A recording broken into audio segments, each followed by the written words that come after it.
Hello बच्चों, कैसे हो आप सभी लोग। आई होप कि आप सब सही होगे। तो बच्चों, आज हम स्टार्ट करने जा रहे हैं जॉर्ज पंचम की नाक, जिसको कमलेश्वर ने लिखा है। जिसकी रचयिता कौन है? इसकी रचयिता है कमलेश्वर। तो बच्चों, जॉर्ज पंचम की नाक का मतलब क्या है? देखिए, ये चैप्टर एक बहुत ही धारावाहिक चैप्टर है।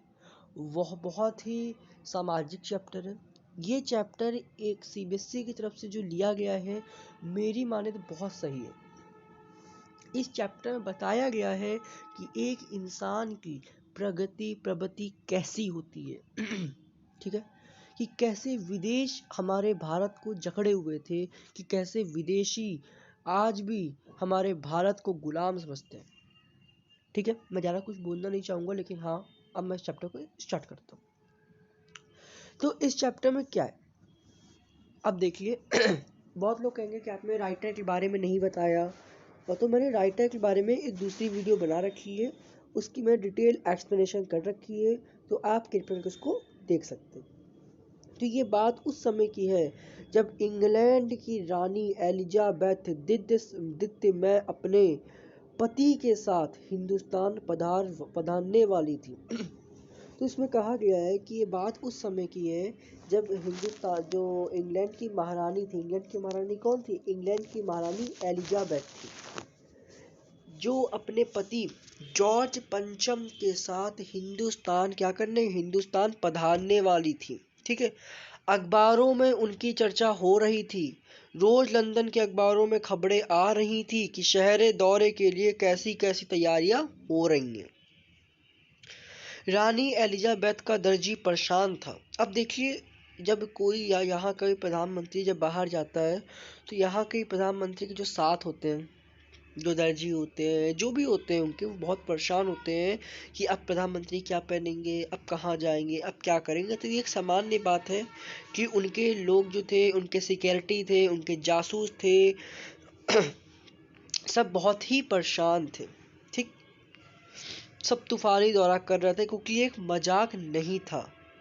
ठीक है, इंग्लैंड के अखबारों की कतरने हिंदुस्तानी अखबारों में दूसरे दिन छप रही थी। देख रहे हैं, मतलब एक इंग्लैंड की महारानी हिंदुस्तान आ रही है, और उनके हिंदुस्तान आने के लिए कितनी तैयारियां की जा रही हैं। अब ये सोचिए, रानी ने एक ऐसा हल्के नीले रंग का सूट बनवाया है जिसका रेशमी कपड़ा हिंदुस्तान से मंगवाया गया, कि करीब 400 पौंड खर्चा हो गए। रानी एलिजाबेथ को जन्मपत्री भी छपी। बताइए, रानी हिंदुस्तान आ रही है तब भी उनकी जन्मपत्री छापी गई।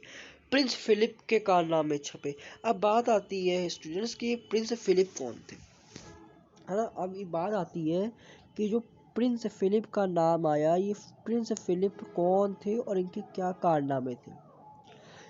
देखिए, रानी एलिजाबेथ के जो पति थे, वो थे कौन? जॉर्ज पंचम। और इन दोनों के जो बेटे थे, वो थे कौन? फिलिप्स। तो क्वेश्चन आ सकता है कि रानी एलिजाबेथ के बेटे का क्या नाम था, तो आप कहेंगे रानी एलिजाबेथ के बेटे का नाम फिलिप्स था। तो आप कह सकते हैं कि रानी एलिजाबेथ के बेटे का नाम फिलिप्स था।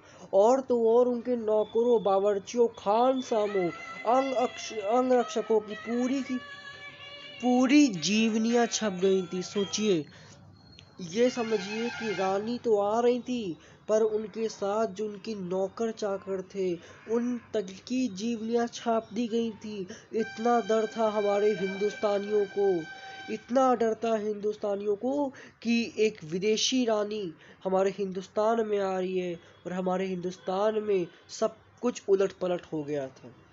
शाही महल में रहने वाले पलने वाले कुत्तों तक की तस्वीरें अखबार में छप गई। अब बताइए, इंसान की क्या कीमत।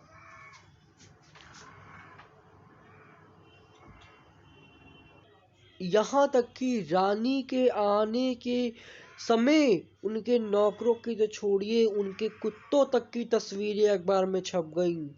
बड़ी धूम थी, बड़ा शोर शराबा था, शंख इंग्लैंड में बज रहा था, गूंज हिंदुस्तान में रही थी। अब इसका मतलब समझिए, मैं इसका आपको डीप में समझाऊंगा कि शंख इंग्लैंड में बज रहा था और गूंज कहाँ रहा था? हिंदुस्तान में। कि रानी की आने की तैयारी तो इंग्लैंड में हो रही थी, लेकिन डर, खौफ किसको था? हिंदुस्तानियों को था कि अगर कोई चूक हो गई तो बहुत बुरा हो जाएगा। इन खबरों से हिंदुस्तान में सनसनी फैल रही थी, राजधानी में तहलका मचा हुआ था। जॉर्ज पंचम की 1000 रुपए का रेशमी सूट पहनकर पालम के हवाई अड्डे पर उतरेंगी, उसके पहले उसके लिए कुछ तो होना ही चाहिए। अब जो महारानी एलिजाबेथ 1000 रुपए का सूट पहन के भैया पालन हवाई अड्डे पर उतर रही, तो उनके तो कुछ होना ही चाहिए। कुछ क्या, बहुत कुछ होना चाहिए। जो देशवासी अपने लिए कुछ नहीं कर रहे, वो देशवासी एक विदेशों के लिए कर रहे थे, जिसकी बावर्ची पहले महायुद्ध में जान हथेली पर लेकर लड़ चुके हैं, उसकी शानो शौकत के कहने क्या। उसे वह रानी दिल्ली आ रही है। नई दिल्ली ने अपनी तरफ देखा और बेसाख्ता मुंह से निकल गया, वह आए हमारे घर, खुदा की रहमत। कभी हम उनके, कभी अपने खुद को देखते हैं, और देखते ही देखते नई दिल्ली का काया पलट होने लगा। अब देखते ही देखते नई दिल्ली का काया पलट होने लगा का क्या अर्थ है? इसका सामान्य अर्थ ये है कि देखते ही देखते नई दिल्ली का काया पलट होने लगा। जब भी आपने देखा होगा, चाहे वो प्रधानमंत्री हो, चाहे वो राष्ट्रपति हो, जब भी वो आता है या वो कहीं भी जाता है, तो मान लीजिए कि मोदी जी यूपी आते हैं, तो यूपी में मोदी जी के आने के एक दिन के पहले आप में देख लूँगे सारे झंडे लग जाते हैं, सब कुछ साफ हो जाता है, साफ सुथरा हो जाता है। या कोई भी प्राइम मिनिस्टर या प्रेसिडेंट दूसरे देश में जाता है, तो वहाँ भी ये सब होता है।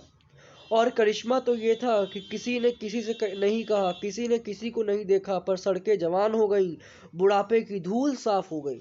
अब देखिए, जो लोग लड़ते थे कि ये मैं साफ नहीं करूंगा, ये तुम्हारा इलाका है, तुम करो, उन लोगों ने महारानी एलिजाबेथ के दर से ये सब साफ कर दिया था। इमारतें नाजनीनों की तरह श्रृंगार किया। नाजनीनों मतलब होता है दुल्हन की तरह, लिख लीजिए, दुल्हन की तरह श्रृंगार किया गया। लेकिन एक बड़ी मुश्किल पेश थी, वह थी जॉर्ज पंचम की नाक। अब देखिए ये बड़ी मुश्किल क्या थी। देखिए, जॉर्ज पंचम ने हिंदुस्तान पे भी राज किया था। इनका राज सिंहासन, इनका राज्य अभिषेक दिल्ली में हुआ था, जिसके कारण इनकी मूर्ति दिल्ली में इंडिया गेट के सामने लगाई गई थी, अभी भी है। और इंडिया गेट की नाप कितनी है? 24 मीटर।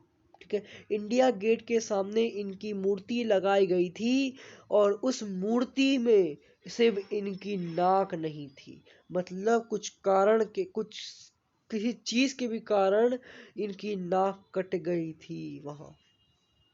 तो अब ये सोचिए, जिस एलिजाबेथ के आने के कारण दिल्ली में काया पलट होने लगी, दिल्ली बदल गई, सब कुछ साफ सुथरा हो गया, सड़क नौजवान हो गई, इमारतों में नाजनीनों की तरह श्रृंगार किया गया, वहीं पे अगर एक नाक नहीं हुई तो क्या होगा?